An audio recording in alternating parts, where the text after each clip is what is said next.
Pessoal, a gente vai falar agora sobre garantias e vedações do Ministério Público, semana 12, dia 6. Primeira questão vai falar que, em face da indivisibilidade do Ministério Público, a legitimidade para recorrer vincula seus demais órgãos. O que ele está me dizendo aqui? Duas impropriedades.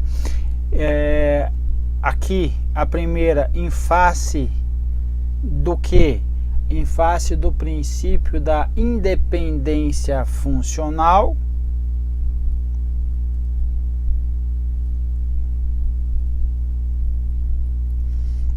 o Ministério Público, a legitimidade para recorrer não vincula os demais órgãos, seus demais órgãos. O que significa isso?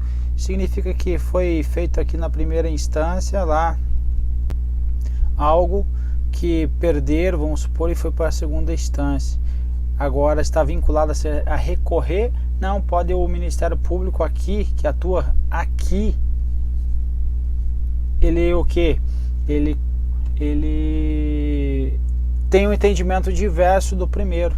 Pode ter isso? Pode, dado a sua independência funcional, perfeito? Então, veja que a unidade ela não está estritamente relacionada a essa não permissão de discordar, ou discordar, melhor dizendo, de um posicionamento de um outro membro, ok? Pode ter essa discordância? Pode, não tem problema, ok? O princípio da unidade traz esse abrandamento aí, então não estão vinculados aí. Inclusive, a gente já viu questões que pode ser que aqui na primeira instância saia aqui um acórdão e que na segunda instância esse acórdão esteja de acordo com o que foi proposto pelo Ministério Público, e na segunda instância pode ocorrer o que? Um pedido de alteração desse acórdão, ok? Então, dois erros, não vincula e em face da independência funcional. Então tá aqui, ó. Mantém independência e autonomia no exercício de suas funções, orientando a sua própria conduta nos processos onde tenha que intervir, podendo haver discordância entre eles, inclusive no mesmo processo. Luiz Fux aí falando a respeito do Ministério Público. É possível que um membro do Ministério Público Estadual, aos 36 anos de idade, seja nomeado pelo Presidente da República ao cargo de Procurador-Geral da República. Então trouxe uma questão polêmica até aqui, mas normalmente uma questão polêmica ela vai trazer outras facetas na mesma questão ou outros argumentos que vão desconstruir uma questão que seja polêmica. Normalmente é assim que o examinador se comporta, ok? Então após seu nome ser aprovado pela maioria do Senado Federal, para o mandato de 2 anos, permitida a sua recondução por uma única vez. Perfeito? O que nós vamos ver aqui, que nós analisamos aqui embaixo. Então, após aqui, ó, você identificou 2 erros, tenta dar um pause aí na questão e tenta verificar onde que estão os 2 erros logo após aqui dessa marcação, ou seja, quando inicia ali a palavra após. Identificou? Quais são os 2 erros que nós temos? Primeiro erro, aprovado pela maioria o que? Maioria absoluta. Esse é o primeiro erro. O segundo erro, mandato de 2 anos, permitida a sua recondução, não é por uma única vez. Então veja que para a nomeação do PGR pode ter mais reconduções. Agora, quando tiver outras reconduções, toda vez que ocorrer a recondução deve ser precedida de nova decisão do Senado Federal. Essa é a condição. Agora aqui, que o Presidente da República, é possível que um membro do Ministério Público Estadual, ele seja nomeado pelo Presidente da República para Procurador-Geral da República? Não tem essa definição na Constituição. Veja que está escrito na Constituição Federal. Ó, o MPU tem por chefe o Procurador-Geral da República, nomeado pelo Presidente da República dentre integrantes da carreira. É isso que ele traz. E aí, integrantes do que? Da carreira do Ministério Público, pode ser? Pode ser. Agora, alguns vão entender que não, só pode ser o Ministério Público e mais, o Ministério Público da União e mais, só que normalmente tem sido quem é o Ministério Público Federal, certo? Então, em tese, nem poderia o Ministério Público por exemplo, do Trabalho, ok? Mas ele não cobrou isso, então não precisa se posicionar com relação a isso, porque a própria doutrina ela diverge em relação a isso, não tem uma dominante ou não, tá?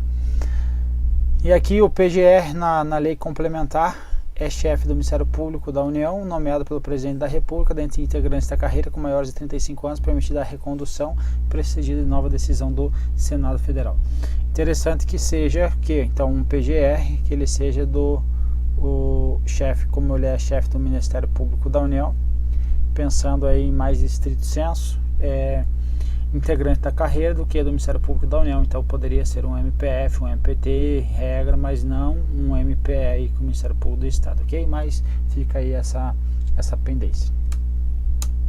Questão 3 vai falar como o parecer foi acolhido, o juiz deverá fixar honorários também em favor do Ministério Público.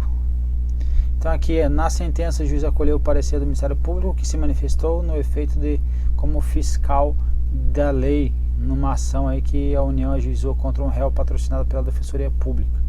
E aí está dizendo que o juiz deverá fixar honorários em favor do Ministério Público. O Ministério Público não pode, ele está vedado de receber honorários. Então veja, parágrafo 5º das leis complementares da União e dos Estados, cuja iniciativa é facultada aos procuradores gerais, estabelecerão a organização, as atribuições e o estatuto de cada Ministério Público, observada relativamente aos seus membros, as seguintes vedações: receber, então é vedado receber a qualquer título, sobre qualquer pretexto, honorários, percentagens ou custas processuais. Então não pode. 4. Os membros do Ministério Público da União não poderão exercer atividade político-partidária. Certo? Certo. Salvo se prévia e expressamente licenciados para esse fim pelo Conselho Superior do Ministério Público. Salvo, não tem essa ressalva, é absoluta essa vedação trazida pela Emenda Constitucional 45 de 2004, ok? Eu quero participar da política, da atividade política administrativa. Você vai ter que ser licenciado em definitivo, ou seja, você tem que ser exonerado do Ministério Público. Então veja, vedação exercer atividade pública partidária, então não pode, então não tem ressalva, ok? Então não existe então a possibilidade aí do magistrado ou membro do Ministério Público que tiver interesse em seguir uma carreira política, ele deverá então afastar definitivamente dessa carreira. Questão 5. Os membros do Ministério Público nos estados poderão receber os honorários? Acabou de ver que não podem receber honorários de sucumbência nos processos judiciais em que atuarem. Então a gente acabou de ver aqui o que? A União e os estados. Então aqui falando sobre quem? Os membros do Ministério Público, eles não podem, então são vedados receber a qualquer título ou sobre qualquer pretexto honorários, percentagens ou custas processuais. 6. Os membros do MP gozam de vitalicidade? Sim, vitalicidade é o que? Uma estabilidade mais rígida, aquela que só pode perder depois de 2 anos por sentença judicial transitada em julgado. Então, após 2 anos de exercício, só perderão o cargo por sentença judicial transitada em julgado. Perfeito. Então, ele não pode não pode perder o seu cargo, por exemplo, por um processo administrativo, ok? Somente por sentença judicial, e ainda ela que quando não caiba mais recurso, ou seja, transitada em julgado. Então, o MP tem a seguinte garantia: vitalicidade após 2 anos de exercício, não podendo perder o cargo, senão por sentença judicial transitada em julgado, senão é a não ser, ok? 7ª questão. Entre as garantias asseguradas pela Constituição Federal, os membros do Ministério Público se inclui a inamovibilidade. É uma das garantias? Sim. No entanto, por motivo de interesse público, mediante decisão judicial, o membro do Ministério Público poderá ser removido do cargo ou função. 2 coisas erradas. Primeiro, inamovibilidade, vai ter por motivo de interesse público, sim. Agora não tem mediante decisão judicial. E também não tem o que? Ele não poderá ser removido de cargo ou função, não tem sentido isso. A remoção é mudança de sede aí, ok? Então veja, os seguintes garantias: inamovibilidade é a regra, salvo é a exceção, por motivo de interesse público, mediante decisão do órgão colegiado competente do Ministério Público. Então veja, a decisão do órgão colegiado competente do Ministério Público e não por decisão judicial, por voto da maioria absoluta de seus membros, assegurada que a ampla defesa. Então, item está errado. Oitavo, os membros do Ministério Público, assim como os juízes, é vedado exercer a advocacia? Sim, no juiz ou tribunal em que se afastou antes de decorrido 3 anos de afastamento do cargo por aposentadoria ou exoneração.